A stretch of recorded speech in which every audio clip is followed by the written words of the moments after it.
Chapter 19. The sun had been slanting through the chinks in the shed wall for hours when Kit heard the heavy bolt withdrawn and the shed door opened. This time it was the constable's wife, with a wooden trencher of mush. In spite of its dubious appearance, it sent a faint curl of steam into the frosty air, and Kit forced herself to take a few spoonfuls while the woman stood watching, hands on her hips. "I reckoned you'd be half froze," the woman observed. "To tell the truth, I couldn't sleep half the night thinking of you out here. 'Tis good enough for thieves and drunkards, I says to my man, but 'tis no place for a female, witch or no. I've seen the girl in meeting,' I says, 'sitting there decent as you please, and it goes against reason she could be a witch. There's some folks in this town always bent on stirring up trouble.' Kit looked up at her gratefully. "'Twas good of you to send the quilt,' she said. "How long will they keep me here, do you think?" "My man has orders to take you to the town house in an hour." "So soon?" Kit put down the spoon, her stomach curling. "What will happen there?"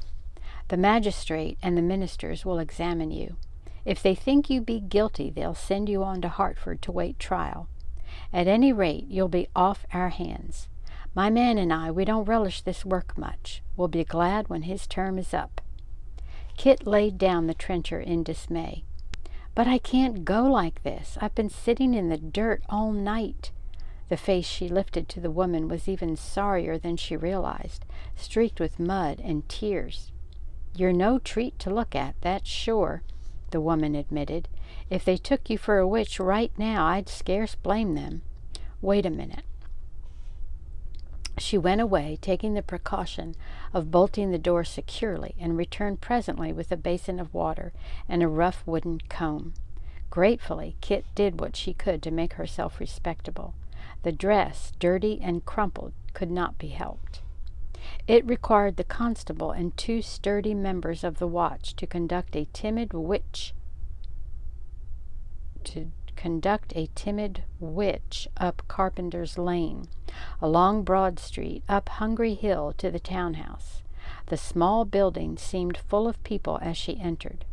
Benches and chairs along the 2 walls were crowded with men from the town, with here and there a sharp-faced woman, cronies of Goodwife Cruff.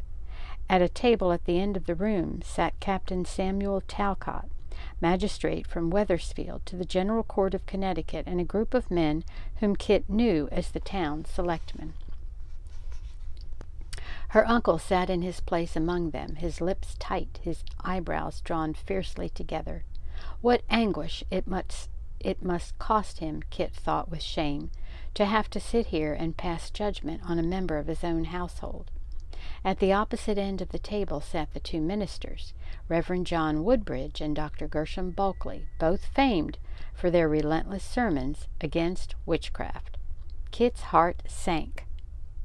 There was no one in the whole room save her uncle who would speak a word in her defense. William had not come. Captain Talcott rapped on the table, and a hush fell over the room. "Good folk, we will proceed at once to the business at hand. We have come here in order to inquire and search into the matter of Mistress Catherine Tyler, lately of Barbados, who is accused by sundry witnesses of the practice of witchcraft. Mistress Tyler will come forward."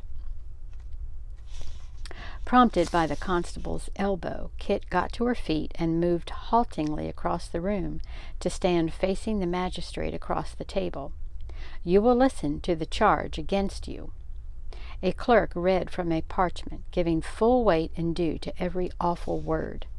"Catherine Tyler, thou art here accused that, not having the fear of God before thine eyes, thou hast had familiarity with Satan, the grand enemy of God and man, and that by his instigation and help thou hast in a preternatural way afflicted and done harm to the bodies and estates of sundry of his Majesty's subjects, in the 3rd year of his Majesty's reign, for which by the law of God and the law of the colony thou deservest to die." Wow.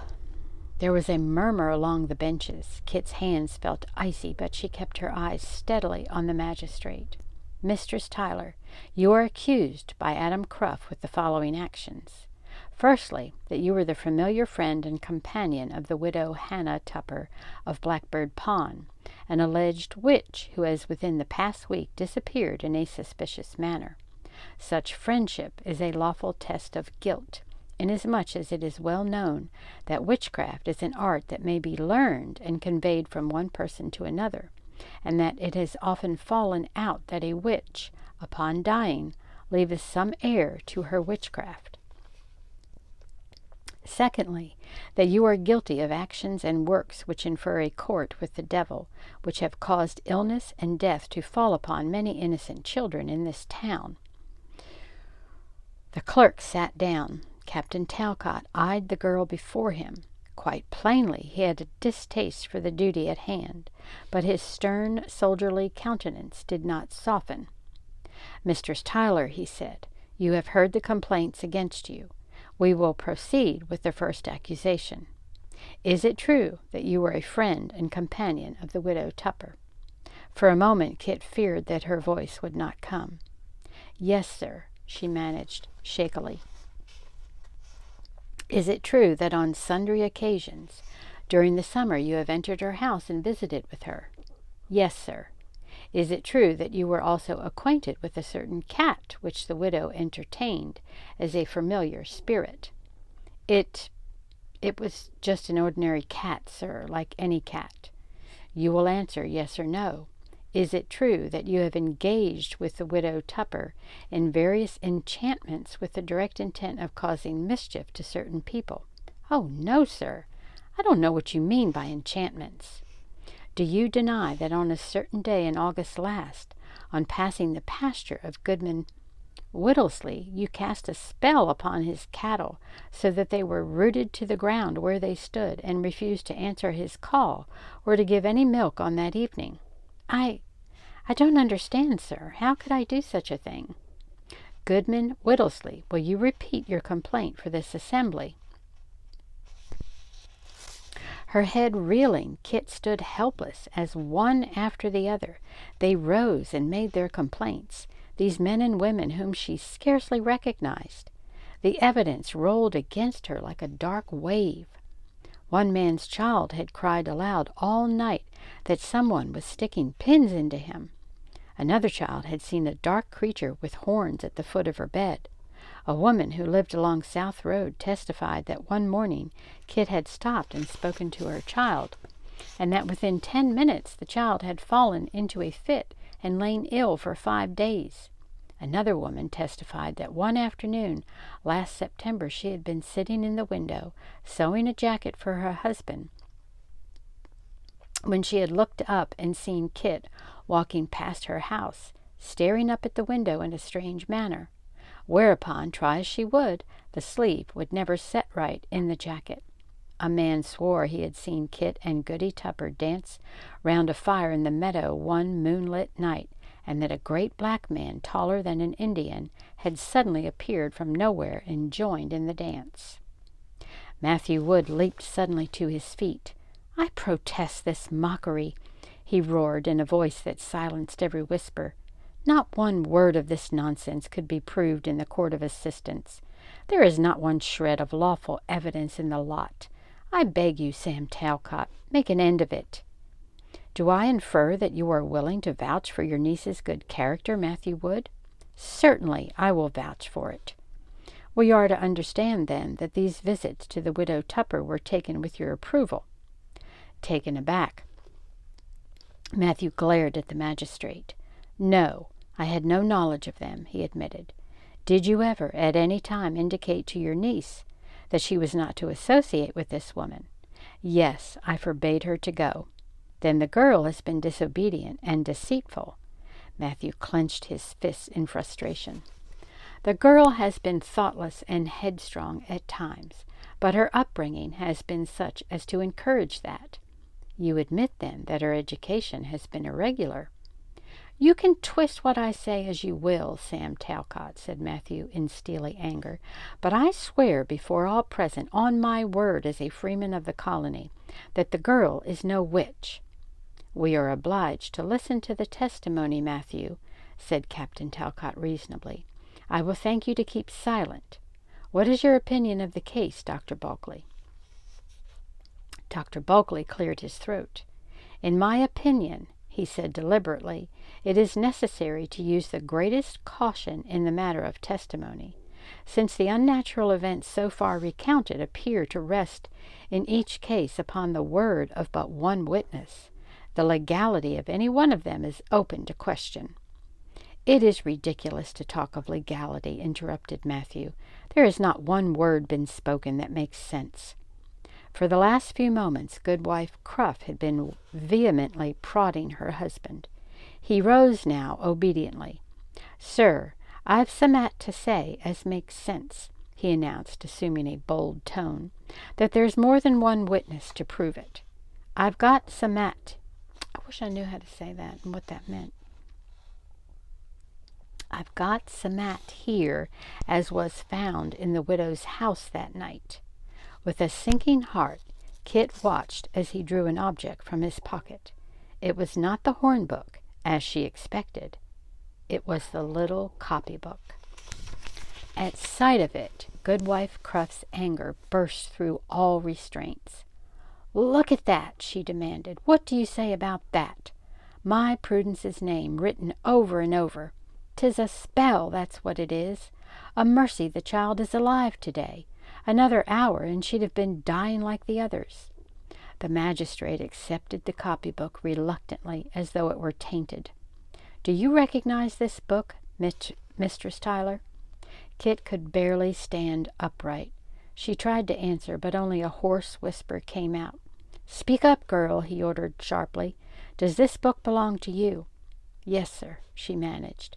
"Did you write this name?" Kit could barely swallow. She had vowed she would never deceive her uncle again.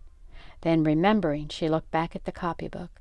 Yes, the name on the first line was in her own hand, large and clear for Prudence to copy. "Yes, sir," she said, her voice loud with relief. "I wrote the name." Matthew Wood passed a hand over his eyes. He looked old and ill as he had looked that day beside Mercy's bed. "Why should you write a child's name over and over like that?" I can't tell you, sir." Captain Talcott looked perplexed. "There are no other children's names here," he said. "Why did you choose to write the name of Prudence Cruff?" Kit was silent. "Mistress Tyler," the magistrate spoke to her directly, "I had considered this morning's inquiry merely a formality. I did not expect to find any evidence worthy of carrying to the court, but this is a serious matter. You must explain to us how this child's name came to be written." As Kit looked back at him mutely, the restraints that held the tensely waiting crowd gave way. Men and women leaped to their feet, screaming, "She won't answer. That proves she's guilty. She's a witch. She's as good as admitted it. We don't need a jury trial. Put her to the water test. Hanging's too good for her." In the midst of the pandemonium, Gershom Bulkley quietly reached for the copybook, studied it carefully, and turned a shrewd, deliberative eye upon Kit. Then he whispered something to the magistrate. Captain Talcott nodded. "Silence!" he barked. "This is the colony of Connecticut. Every man and woman is entitled to a trial before a jury. This case will be turned over to the General Session in Hartford. The inquiry is dismissed." "Hold a minute, Captain," called a voice. A commotion near the door had been scarcely noticed. "There's a fellow here says he has an important witness for the case." Every voice was suddenly stilled. Almost paralyzed with dread, Kit turned slowly to face a new accuser. On the threshold of the room stood Nat Eaton, slim, straight-shouldered, without a trace of mockery in his level blue eyes. Nat! The wave of joy and relief was so unexpected that she almost lost her balance. But almost instantly it drained away and left a new fear. for she saw that beside him, clinging tightly to his hand, was Prudence Cruff. Goodwife Cruff let out a piercing scream. "Take her out of here! The witch will put an evil eye on her." She and her husband both started forward. "Stand back," ordered the magistrate. "The child is protected here. Where is the witness?" Nat put his hands on the child's shoulders and gently urged her forward. With one trusting look up at his face, Prudence walked steadily toward the magistrate's table. Suddenly Kit found her voice. "Oh, please, sir," she cried, the tears rushing down her face. "Let them take her away. It is all my fault. I would do anything to undo it if I could. I never meant any harm, but I'm responsible for all of it. Please, take me to Hartford. Do what you want with me, but oh, I beg you, send Prudence away from this horrible place." The magistrate waited till this outburst was over. "'Tis a trifle late to think about the child," he said coldly. "Come here, child." Kit sank on her knees and buried her face in her hands. The buzz in the room roared like a swarm of bees around her head. Then there was a waiting hush. She could scarcely bear to look at Prudence, but she forced herself to raise her head. The child was barefoot, and her snarled hair was uncovered. Her thin arms, under the skimpy jumper, were blue with cold. Then Kit stared again. There was something strange about Prudence. "Will you stand there, child, in front of the table?" Captain Talcott spoke reassuringly. Watching Prudence, Kit suddenly felt a queer prickling along her spine. There was something different about her. The child's head was up. Her eyes were fastened levelly on the magistrate. Prudence was not afraid. "We will ask you some questions, Prudence," said the magistrate quietly. "You will answer them as truthfully as you possibly can. Do you understand?" "Yes, sir," whispered Prudence. "Do you know this young woman?" "Oh, yes, sir. She is my teacher. She taught me to read." "You mean at the dame's school?" "No, I never went to the dame's school." "Then where did she teach you?" "At Hannah's house in the meadow." A loud scream from Goodwife Cruff tore across the room. "You mean Mistress Tyler took you to Hannah Tupper's house?" "The first time she took me there. After that I went by myself." "The little weasel!" cried Goodwife Cruff. "That's where she was all those days. I'll see that girl hung." "It is all over," thought Kit, with a wave of faintness. Gershom Bulkley still held the little copybook. He spoke now, under his breath, and passed the book to Captain Talcott. "Have you ever seen this book before?" the magistrate questioned. "Oh, yes, sir. Kit gave it to me. I wrote my name in it." "That's a lie!" cried Goodwife Cruff. "The child is bewitched." Captain Talcott turned to Kit. "Is it true," he asked her, "that the child wrote her own name in this book?" Kit dragged herself to her feet. "'Tis true," she answered dully. "I wrote it for her once, and then she copied it."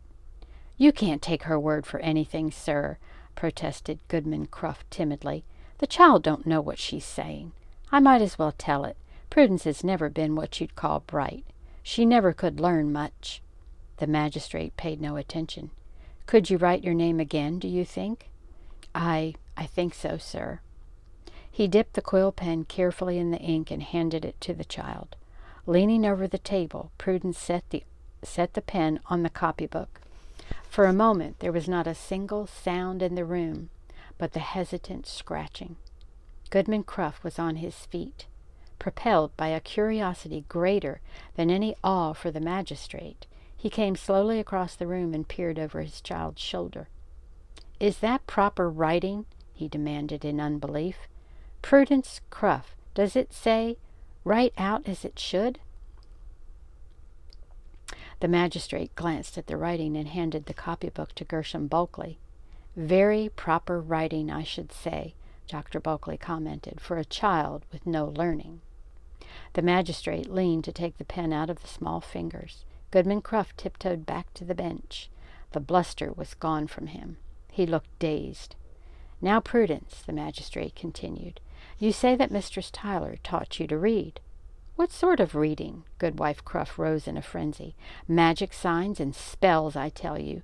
The child would never know the difference. Gershom Bulkley also rose to his feet. That at least will be easy to prove, he suggested reasonably. What can you read, child? I can read the Bible. Dr. Bulkley picked up the great Bible from the table and turned the pages thoughtfully. Then, moving to hand the book to Prudence, he realized that it was too heavy for her to hold and laid it carefully on the table beside her. Read that for us, child, beginning right there. Kit held her breath. Was it the tick of the great clock that sounded so frightening, or her own heart? Then across the silence came a whisper. Buy the truth and sell it not. Also wisdom and instruction and understanding. The childish voice slowly gained strength and clarity till it reached every corner of the room. The Father of the righteous shall greatly rejoice, and he that begetteth a wish child shall have joy of him. Thy father and thy mother shall be glad, and she that bare thee shall rejoice. In the warm rush of pride that welled up in her, Kit forgot her fear. For the first time she dared to look back at Nat Eaton where he stood near the door. Across the room their eyes met, and suddenly it was as though he had thrown a line straight into her reaching hands. She could feel the pull of it, and over its taut span strength flowed into her, warm and sustaining. When finally she looked away, she realized that everyone in the room was staring at the two parents. They had both leaned forward, their mouths open in shock and unbelief. As she listened, Goodwife Cruff's face darkened and her eyes narrowed. She saw now that she had been tricked. The fresh anger that was gathering would be vented on her child. On the father's face, a new emotion seemed to be struggling. As the thin voice ended, Goodwife Cruff drew in her breath through her teeth in a venomous hiss. But before she could release it, her husband sprang forward. "Did you hear that?" he demanded widely of everyone present. All at once his shoulders straightened. "That was real good reading. I'd like to see any boy in this town do better." "It's a trick," denied his wife. "That child could never read a word in her life. She's bewitched, I tell you." "Hold your tongue, woman," shouted her husband unexpectedly. "I'm sick and tired of hearing about Prudence being bewitched. All these years you've been telling me our child was half-witted. Why, she's smart as a whip. I bet it weren't much of a trick to teach her to read." Goodwife Cruff's jaw dropped. For one moment she was struck utterly dumb, and in that moment her husband stepped into his rightful place. There was a new authority in his voice. "All my life I've wished I could read. If I'd had a son, I'd have seen to it he learned his letters. Well, this is a new country over here, and who says it may not be just as needful for a woman to read as a man? Might give her somat to think about besides witches and foolishness. Any rate, I got someone now to read the good book to me of an evening, and if that's the work of the devil, then I say 'tis a mighty queer thing for the devil to go working against himself." The magistrate had not interrupted this speech. There was a glint of amusement in his eye as he asked, "I take it then, Goodman Cruff, that you withdraw your charges against this young woman?" "Yes," he answered loudly. "Yes, I'll withdraw the charges." "Adam Cruff," his wife had found her voice, "have you lost your senses? The girl has bewitched you too." In the back of the room someone tittered. A man's laugh rang out. Was it Nat's? All at once, like a clap of thunder, the tension of the room broke into laughter that shook the timbers and rattled the windows.